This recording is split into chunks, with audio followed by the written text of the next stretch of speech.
ሰላም ሰላም ውድና የተከበራችሁ የኔ ቻናል ዩቲዩብ ተከታታዮች እንዴት ቆያችሁ? እንዴት አላችሁ? እኔ ያለው እግዚአብሔር ይመስገን ደህና ነኝ። ዛሬ እንደዚህ ያማረ ፓስታ በስጋ ሱጎ ይዤላችሁ መጥቻለሁኝ ማለት ነው። ጠፍቻለሁ፣ ይቅርታ። እንግዲህ አንዳንዴ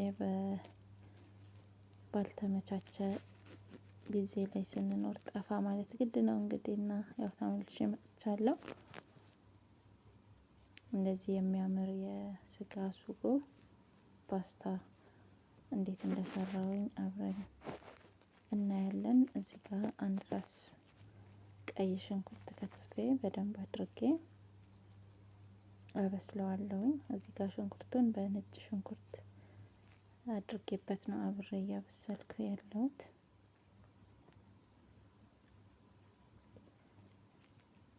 ውድና ተከታታዮቼ ፋሚሊዎቼ በድጋሚ እንግዲህ ተመልሼ መጥቻለሁኝ። ሀሳብ አስተያየታችሁን በኮሜንት ሴክሽን ላይ አስቀምጡልኝ። እዚህ ጋር የምጠቀመው እንግዲህ ከለር ቃሪያ፣ የሚያቃጥለው ሚጥሚጣ እንዲሁም ካሮት አደርግበታለሁ። እዚህ ጋር ላታደርጉም ትችላላችሁ፣ እንደየፍላጎታችን ነው። ግን እኔ አድርጌበት በጣም አሪፍ ስለሆነ ነው።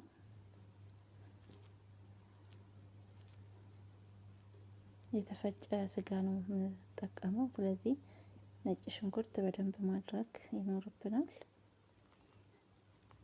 ነጭ ሽንኩርት ደግሞ እኔ የምጠቀመው ዝንጅብልና ነጭ ሽንኩርት አንድ ላይ ተፈጭቶ በዚህ መልኩ አንድ ላይ ተፈጭቶ ዘይት ጠብ ተደርጎ እንዲሁም ደግሞ ጨው አድርገን ስናስቀምጥ ፍሪጅ ውስጥ ለብዙ ጊዜ ልንጠቀም እንችላለን ማለት ነው። እዚህ ጋር እንግዲህ በዚህ መልኩ ከታትፌያቸዋለሁኝ። ሽንኩርቱ ከበሰለ በኋላ እጨምራለሁ።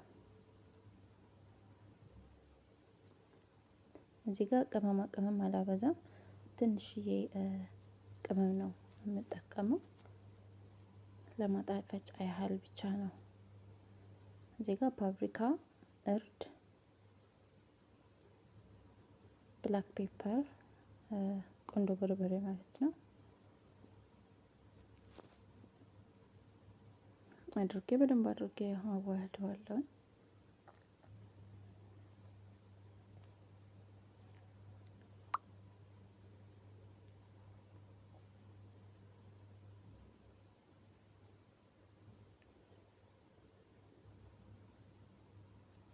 እዚህ ጋር እንግዲህ አትክልቱ ስጨምር እሳቱን መካከለኛ ሙቀት ላይ ማድረግ አለብኝ። በደንብ እንዲበስልና እንዲጠፋ አልፈልግም።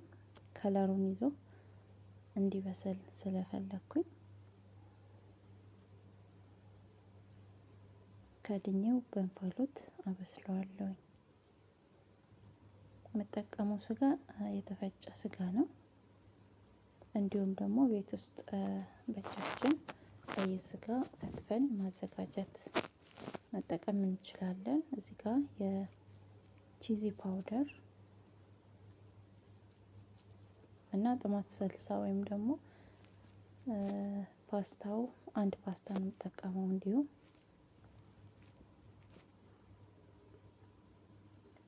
በዚህ መልኩ እንግዲህ በእንፋሎት ትንሽ ካበሰልኩትኝ በኋላ የተፈጨውን ስጋ በዚህ መልኩ ጨምሬ አንድ ላይ አዋህደዋለሁኝ። አትክልቱ በደንብ ከበሰለ ከስጋው ጋር ድጋሚ ሲበስል እንዳይሟሟ ወይም ደግሞ እንዳይጠፋብን ነው በደንብ ያላበሰልኩት። ከስጋው ጋር አንድ ላይ በዚህ መልኩ አበስለዋለሁኝ ማለት ነው። በተወሰነ ደቂቃ ስጋው በዚህ መልኩ የመብሰል ባህሪ ከያዘልኝ በኋላ ጥማት ሰልሳውን በዚህ መልኩ እጨምርበታለሁ።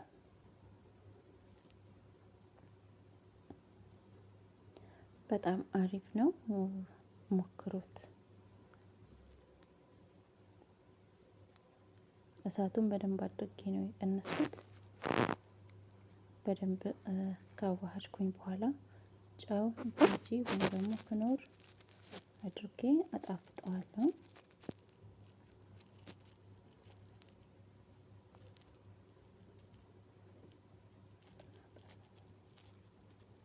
አያችሁት እንዴት እንደሚያምር በጣም አሪፍ ነው። ትንሽዬ ውሃ የፈላ ውሃ ነው የምጠቀመው ላላ እንዲልልኝ ከፈለኩ።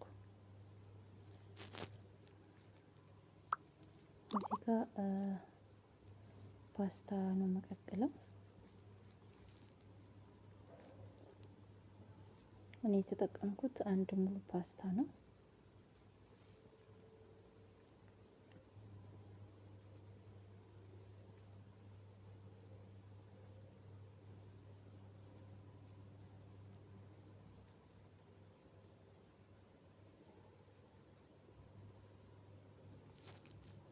ፓስታ ስንቀቅል እንግዲህ ውሃ በዛ ማለት አለበት። ለምን ፋፋ ብሎ አሪፍ እንዳያያዝብን ዘይት መጠቀም ይኖርብናል። እንግዲህ ስልሱ በዚህ መልኩ ደርሶልናል። ከላይ በመጨረሻ ቺዚ ፓውደር ነው የምጨምርበት። ይሄ ቺዚ ፓውደር ነው። በጣም አሪፍ ነው። ሁላችሁም ሞክሩት። በጣም ጥሩ ነው ቤተሰብ።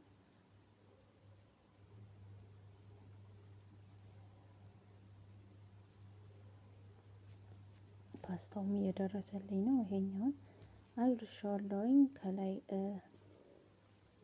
ሚጥሚጣ ቃሪያ እንዲሁም ደግሞ የኖርማል ቃሪያ መጠቀም ትችላላችሁ።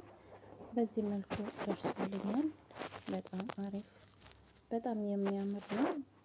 ሞክሩት። ሀሳብ አስተያየታችሁን በኮሜንት ሴክሽን ላይ አስቀምጡ።